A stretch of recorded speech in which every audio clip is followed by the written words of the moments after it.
বেশি বেশি ইস্তেগফার করা। ইস্তেগফারের অনেক ফজিলত রয়েছে। ইস্তেগফারের অনেক ফজিলত রয়েছে। তার মধ্যে আল্লাহ রাব্বুল আলামিন সূরাতুন নূহ, এই সূরাতুন নূহে আল্লাহ তাআলা কয়েকটি কথা বলেছেন।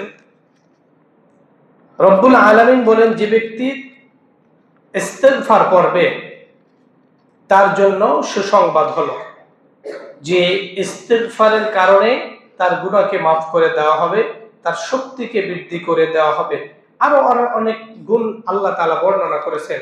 তো আল্লাহ রাব্বুল আলামিন যে কথাগুলো বর্ণনা করেছেন সেগুলো সূরাতুন নূহ থেকে আমরা আলোচনা করব। এখন আল্লাহ রাব্বুল আলামিন বলেন, ফাকুলতু ইস্তাগফিরু রাব্বাকুম, ফাকুলতু ইস্তাগফিরু রাব্বাকুম, ইস্তাগফিরু রাব্বাকুম, অর্থাৎ আল্লাহ তাআলা বলেন, যে ব্যক্তি আমার কাছে ইস্তেগফার করবে। ইস্তেগফার মানে কি? আস্তাগফিরুল্লাহ, আস্তাগফিরুল্লাহ, এগুলো পড়তে কি আহামরি কিছু প্রয়োজন হয়? যে কোনো সময় আপনি চাইলে হাঁটতে পড়তে উঠতে, কারোর সাথে কথা বলতেছেন, ফাঁকে চুপ থাকলে ওটার সময় পড়তে পারেন আস্তাগফিরুল্লাহ। তো আল্লাহ তাআলা বলেন, ফাকুলতু ইস্তাগফিরু রাব্বাকুম, যে ব্যক্তি রবের কাছে ইস্তেগফার করে, ইন্নাহু কানা গাফফারা, আল্লাহ রাব্বুল আলামিন তাকে ক্ষমা করে দেন। আল্লাহ তাআলা কি করেন? তাকে ক্ষমা করে দেন। ইন্নাহু কানা গাফফারা, নিঃসন্দেহে তিনি অত্যন্ত কি? দয়াশীল। আল্লাহ তাআলা দয়াশীল। যে ব্যক্তি তওবা করবে, ইস্তেগফার করবে, আল্লাহ তাআলা তাকে maaf করে দিবেন। 2 নাম্বার, ইউরসিলিস সামাআ আলাইকুম মিদরারা, তিনি তোমাদের উপর আকাশ থেকে অজর বৃষ্টিপাত করবে। যে ব্যক্তি ইস্তেগফার করবে, এই ইস্তেগফারের গুণের কারণে আল্লাহ তাআলা আমাদের উপরে কি করবেন? বৃষ্টি বর্ষণ করবেন। ওয়ায়ুমদিদুকুম বিআমওয়াল, এরপরে পর্যাপ্ত পরিমাণ ধন ভাণ্ডার দেবে। যেই সম্পদের জন্য আমরা এদিক সেদিক সকাল বিকাল দৌড়াদৌড়ি করি, যে ব্যক্তি ইস্তেগফার করবে, আল্লাহ তাআলা কি করবেন? তার ধন সম্পদ কি করবেন? বাড়িয়ে দেবেন। ওয়ায়ুমদিদুকুম বিআমওয়াল, তার মাল সম্পদ বাড়িয়ে দেবেন। ওয়াবানিনা ওয়াজআল লাকুম জান্নাতি ওয়াজআল লাকুম আনহারা, শুধু সম্পদ নয়, সন্ততি, ধন সম্পদের পাশাপাশি সন্ততি আল্লাহ তাআলা তোমাদের জন্য সাহায্য করবে। তোমাদের জন্য বাগিচা উদ্যান স্থাপন করবেন। বিরান ভূমি আবাদ করার জন্য তিনি নীল নদী প্রবাহিত করবেন, নদী নালা প্রবাহিত করবেন। তাহলে ইস্তেগফার করলে কয়টা আমরা উপকার পাবো? একটু আল্লাহ তাআলা ক্ষমা করে দিবেন।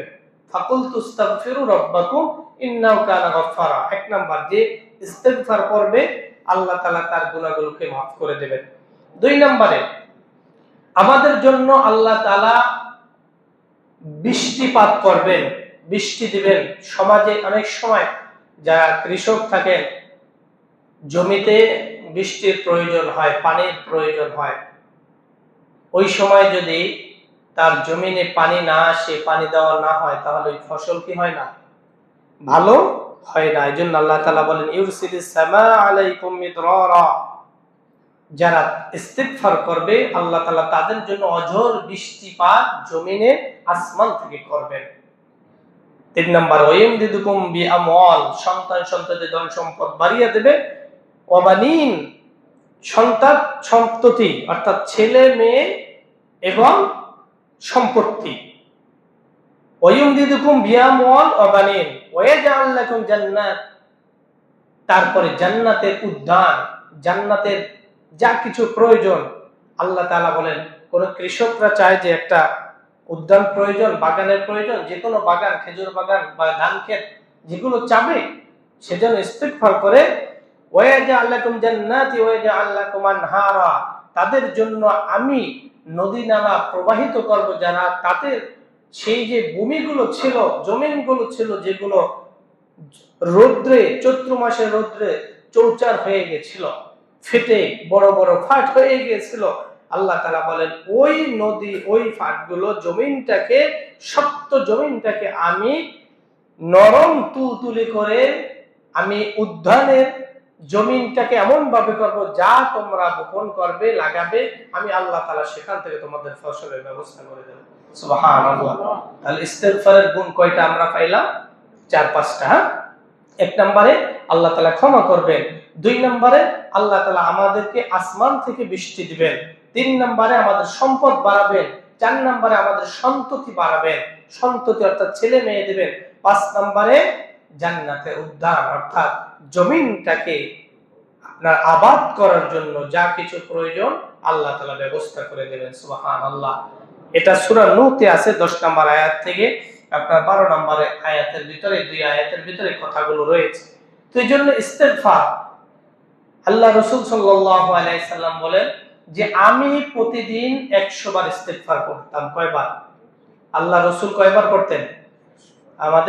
আমরা কয়বার করি? আমরা কয়বার করি?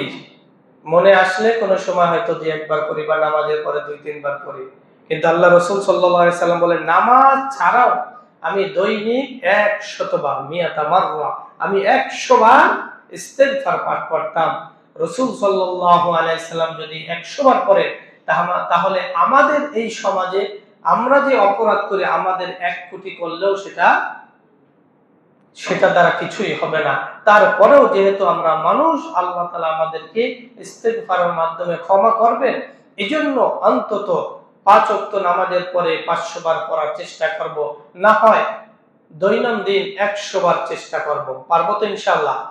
এটা সহজ। হাঁটতে, আপনি মসজিদে আসেন, আসতে 2-3 মিনিট সময় লাগে। আস্তাগফিরুল্লাহ আস্তাগফিরুল্লাহ পড়তে পড়তে যদি চলে আসেন তাহলে আস্তে আস্তেই দেখবেন 100 বার হয়ে গেছে। মসজিদে আসছেন, নামাজ পড়ার পরে অর্থাৎ সুন্নাতের পরে দেখেন যে এখনো সময় বাকি আছে, 2-3 মিনিট বাকি আছে। এখন কার মেয়ে কার ছেলে বিবাহ হয়েছে কিনা বা এই ঘড়ির টাইম এক কিনা, এখানে কয় সেকেন্ড আগে করে, এই আলোচনা না করে ওই সময়টা যদি ইস্তেগফার করেন, লাভ না ক্ষতি? হ্যাঁ, তাহলে লাভটা তো আমরা বুঝি না, ক্ষতিটা ভালো করে বুঝি। অথচ এই দেখেন আপনাদের ডান পাশে আমার বাম পাশে লেখা আছে কি? মসজিদে দুনিয়াবি কথা বলা হারাম। ওখানে লিখে রাখছেন ঠিক, ওটা লেখা আছে ঠিকই, কিন্তু আমরা আসলে বাস্তবে এগুলো মানার চেষ্টা করি না। তো এই জন্য চেষ্টা করব, শুধু শুনলাম, শুনে বের হয়ে গেলাম, এই শোনার শুধু সময় নষ্ট করা ছাড়া কিছুই না। এই জন্য আল্লাহ রাসূল সাল্লাল্লাহু আলাইহি সাল্লাম বলে যতটুকু জানো ততটুকু আমল করা, মানার চেষ্টা করো, এর ভিতরেই তোমাদের কামিয়াবি, সফলতা আল্লাহ তাআলা দান করবেন। এজন্য আল্লাহ রাব্বুল আলামিন বলেন ইস্তিগফার যদি তোমরা আদায় করো নিয়মিত, তাহলে তোমাদেরকে আমি এই 5টি পুরস্কার দেব যেটার জন্য তোমরা দুনিয়ায় সর্ব অবস্থায় ব্যস্ত থাকো। কারণ গুনাহ মাপের জন্য আমরা ব্যস্ত থাকি। আমাদের যখন বৃষ্টির প্রয়োজন সেই সময় আমরা আল্লাহর কাছে বারবার প্রার্থনা করে আল্লাহ বৃষ্টিটা যেন হয়, আমাদের সম্পদ যেন বাড়ে, আমাদের ছেলে মেয়ে যেন হয়, আর উদ্যান, কোন মাঠ, কোন ফসল যেখানে আবাদ করব সেটা যেন সুন্দর হয়, এটা আমরা সকলেই চাই। এজন্য যদি ইস্তেগফার করি তাহলে আল্লাহ তাআলা অটোমেটিক এই 5টা আমাদের জন্য সহজ করে দেবেন। কিনা বলেন? আল্লাহ তাআলার ওয়াদা কি সত্য না মিথ্যা? হাজা মা ওয়াদার রহমান, রহমানের ওয়াদা কখনো কি হয় না? অসত্য হয় না, মিথ্যা হয় না। হাজা মা ওয়াদার রহমান, আল্লাহ তাআলা যা ওয়াদা করবেন বান্দাকে তাই দিয়ে দেবেন। সুবহানাল্লাহ। এজন্য আল্লাহ তাআলা এই 5টি জিনিসের ওয়াদা করেছেন, যারা ফাকুল তুস্তাগফিরু রাব্বাকুম অর্থাৎ ইস্তিগফার পাঠ করবে তাদের জন্য এই 5টি নিয়ামত আল্লাহ তাআলা দান করবেন। দেখেন অনেকের সন্তান হয় না, বিভিন্ন কবিরাজের কাছে বা ডাক্তারের কাছে যায়, তাদের উচিত হলো আল্লাহর উপরে ভরসা করে আগে ইস্তিগফার পাঠ করা, দুইজনেই, স্বামী স্ত্রী দুইজনেই। যেহেতু আল্লাহ তাআলা ওয়াদা করেছেন ওয়ায়ুমদিদুকুম বিআমওয়াল ওয়া বানিন, সম্পদও দেবে, সন্তানও দেবে, তাহলে ইস্তিগফার পাঠ করে দেখেন। এর পরেও যদি কোনো কারণে না হয় তাহলে মনে করবেন এটা আল্লাহ তাআলা আপনার জন্য কোন দিক থেকে মঙ্গল রেখেছেন, যার কারণে আপনাকে সন্তান দেয় না। যুলকারনাইন এবং হযরত মূসা আলাইহিস সালাতু ওয়াস সালামের ঘটনা নিতে জানা আছে না? জুলকারনাইনের কাছে আল্লাহ তাআলা মূসা আলাইহিস সালাতু ওয়াস সালামকে পাঠিয়েছিলেন ইলম শিক্ষার জন্য। তো এক পর্যায়ে একটা সন্তানকে উঠিয়ে মেরে ফেলছিল, সূরা কাহাফের মধ্যে আছে। তো মূসা আলাইহিস সালাতু ওয়াস সালামের শর্ত ছিল কোনো প্রশ্ন করতে পারবে না, জুলকারনাইন যা করবে তাই দেখবে। তিনি তো নবী, অন্যায় দেখলে তো এটা মানতে পারেন না। তো একটা নাবালেগ সন্তান খেলতেছে, এক আছাড় দিয়ে মেরে ফেলছে। তো জিজ্ঞেস করলেন, এটা কি করলেন আপনি? কোরআনের আয়াত, এটা আপনি কি করলেন? একটা নাবালিগ সন্তানকে আপনি মেরে ফেললেন। তো তিনি বললেন, আপনার সাথে না আমার চুক্তি, আপনি আমাকে কোনো প্রশ্ন করতে পারবেন না। তো এই সর্বশেষ লাস্টে এই যে তিনটা কাজ করেছিলেন, একটা নৌকা ভেঙে দিয়েছিল, একটা বাচ্চা মেরে ফেলছিল, আর একটা বিল্ডিং এর যেখানে এতিম সন্তানদের গুপ্ত মাল ছিল ওটা ভেঙে দিয়েছিল। তো এই তিনটা জিনিস করার পরে লাস্টে যখন তিন প্রশ্নর আবার যখন তাকে প্রশ্ন করেছেন, তখন তিনি বলছিলেন জুলকারনাইন যে আপনার সাথে থাকা আমার আর সম্ভব না, কারণ আপনি তিনবার ওয়াদাকে কি করছেন, রক্ষা করতে পারেন না। কারণ তিনি তো নবী, অন্যায় দেখলে কি করবেন?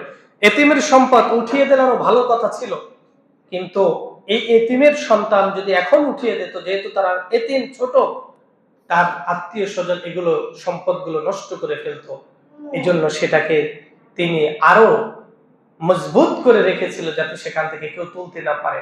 সন্তানটাকে মেরে ফেলছিল। সন্তান এই জন্য মেরেছিল যে এই সন্তান বড় হয়ে মা বাবার সাথে এত রুক্ষ আচরণ করবে, এমনকি মা বাবাকে হত্যা করবে, যার কারণে এই সন্তানটাকে তিনি মেরেছিলেন। নৌকা ভেঙে দিছিল, নৌকার যে নিচের তক্তা ছিল, কাঠ ছিল, সেটা ভেঙে দিছিল, পানি উঠে নৌকা ডুবে গেছে। এটার কারণ কি ছিল? এক জালেম বাদশা ছিল, যে নৌকা দেখলি বা মানুষের প্রতি জুলুম করত, ওগুলো নিয়ে যেত ওই বাদশা। এই জন্য তার ভাঙ্গা নৌকা তো আর নিবে না, কাজে লাগবে না, এই জন্য ওটা সাময়িক সময়ের জন্য ক্ষতি হলেও তাকে স্থায়ীভাবে কি করলেন, বাঁচিয়ে দিলেন, লাভবান করলেন। তো যে কথাটা বলতেছিলাম, এই সন্তান বড় হয়ে মা বাবাকে হত্যা করত, এটা তার ইলমে আল্লাহ তাআলা দিয়েছেন, যার কারণে এই নাবালিগ সন্তান হত্যা করেছে। এই জন্য ইস্তেগফার পড়ার পরেও যদি কাউকে আল্লাহ তাআলা সন্তান না দেয়, তাহলে মনে করতে হবে আল্লাহ তাআলা তাকে না দেওয়ার ভিতরেই কি রেখেছেন, মঙ্গল কল্যাণ রেখেছেন। আও ইউযাওযিজুম যুকরানা ওয়া ইনাসা ইয়াহাবু লিমান ইয়াশা ওয়া ইনাসা ওয়া ইয়াহাবু লিমান ইয়াশা যুকুর। আল্লাহ তাআলা যাকে চান ছেলে মেয়ে দেন, আবার কাউকে ছেলে দেন, কাউকে মেয়ে দেন, কাউকে আবার আল্লাহ তাআলা বন্ধা রেখে দেন। এটা আল্লাহ তাআলার একটা হিকমত, কৌশল। এটা আল্লাহ তাআলা যার জন্য যেটা প্রয়োজন কল্যাণকর, সেটাই আল্লাহ তাআলা ব্যবস্থা করেন। এজন্য এই আয়াতে যেহেতু আল্লাহ তাআলা বলেছেন ইস্তেগফার করলে তাকে সন্তান দান করবেন, তার মানে আল্লাহর কথা কি সত্য নাকি ভুল আছে নাকি? আল্লাহর কথা কি সত্য। এরপরেও যার হবে না, মনে করতে হবে কি আল্লাহ তাআলা তার না দেওয়াটাই তাদের উভয়ের জন্য কল্যাণ রেখেছেন। এজন্য আমরা ইস্তেগফার পাঠ করব। ইস্তেগফার পাঠ করলে আমাদের জন্য কয়টি লাভ, কয়টি পুরস্কার? 5টি। 3 নাম্বার, ক্ষমার আশায় বারবার ক্ষমা চাওয়া। ক্ষমার আশায় যে আল্লাহ তাআলা আমাকে ক্ষমা করবেন। আল্লাহ রাসূল সাল্লাল্লাহু আলাইহি সাল্লাম তিনি বর্ণনা করেন যে তোমাদের অপরাধ হয়ে গেলে কেউ এটা মনে করবে না যে আল্লাহ তাআলা মনে হয় আমাকে ক্ষমা করবেন না। এই চিন্তা তোমাদের কারো মাথায় যেন না আসে। কারণ আল্লাহ তাআলা বলেন, কুল ইয়া ইবাদিয়াল্লাযীনা আসরাফু আলা আনফুসিহিম লা তাকনাতু মির রাহমাতিল্লাহ। আমার রহমত থেকে কখনো তোমরা নিরাশ হয়ো না। অন্যায় করে ফেলছে, মানুষ হিসাবে অন্যায় করবে, এটা শয়তানের ধোঁকায় পড়ে মানুষ অন্যায় করে। এই অন্যায় করার পরে কেউ যেন আল্লাহর রহমত থেকে দূরে না যায়, যে আল্লাহ তাআলা মনে হয় আমাকে মাফ করবে না। লা তাকনাতু মির রাহমাতিল্লাহ। আল্লাহ তাআলা বলেন, ও দুনিয়ার বান্দারা শোনো, হে আমার বান্দারা শোনো, অপরাধ করে ফেলেছো, আমি আল্লাহর রহমত থেকে তোমরা নিরাশ হয়ো না। ইন্নাল্লাহা ইয়াগফিরুয যুনুবা জামিআ। আমি আল্লাহ তাআলা নিশ্চয়ই তোমরা যদি তওবা করতে পারো, আমার কাছে সঠিকভাবে ক্ষমা চাইতে পারো, আমি আল্লাহ তাআলা অবশ্যই তোমাদের গুনাহগুলোকে মাফ করে দেব। সুবহানাল্লাহ। এজন্য ক্ষমার আশায় বারবার কি করা? আল্লাহর কাছে ক্ষমা চাওয়া। আজকে হয়তো মনে করলেন কোনো কারণে আল্লাহ তাআলা মাফ করলো না, এরপরে আরেকদিন সেদিনও আপনি মনে মনে ভাবলেন, আর কি নিজে নিজে ভাবলেন, কেউ তো আর এটা জানবে না, নিজে নিজে ভাবলেন আজকে যে দোয়া করছে মনে হয় কবুল হয় না, তাহলে আপনি ভোর রাতে উঠে যান, যেই সময় সবাই ঘুমে মগ্ন থাকে। এই ঘুমে যখন মানুষ থাকে, আপনি একা জেগে যান, জেগে 2-4 রাকাত নফল নামাজ পড়ে আল্লাহর কাছে চান। ওই সময় যদি আপনার চোখের পানি অনুতপ্তের সাথে, যে আসলে আমি অপরাধটা করে ফেলছি, এটা আমার বড় অন্যায় হয়েছে, এই অন্যায়কে অন্যায় মনে করে যদি আল্লাহর কাছে শেষ রাতে আপনার চোখের পানি ছেড়ে আল্লাহর কাছে চাইতে পারে, তাহলে আল্লাহ তাআলা অবশ্যই আল্লাহ তাআলা মাফ করে দেবেন। সুবহানাল্লাহ। এজন্য একেবারে যদি মনে হয় যে হয় না, তাহলে শেষ রাতে একা দাঁড়িয়ে যাবেন, একা উঠবেন, একা আল্লাহর কাছে চাইবেন, আল্লাহ তাআলা ক্ষমা করবেন। আসুন আল্লাহ রাব্বুল আলামিন যতটুকু আমরা শুনলাম, আলোচনা করলাম, শুনলাম, সকলকে আমল করার তৌফিক দান করুন।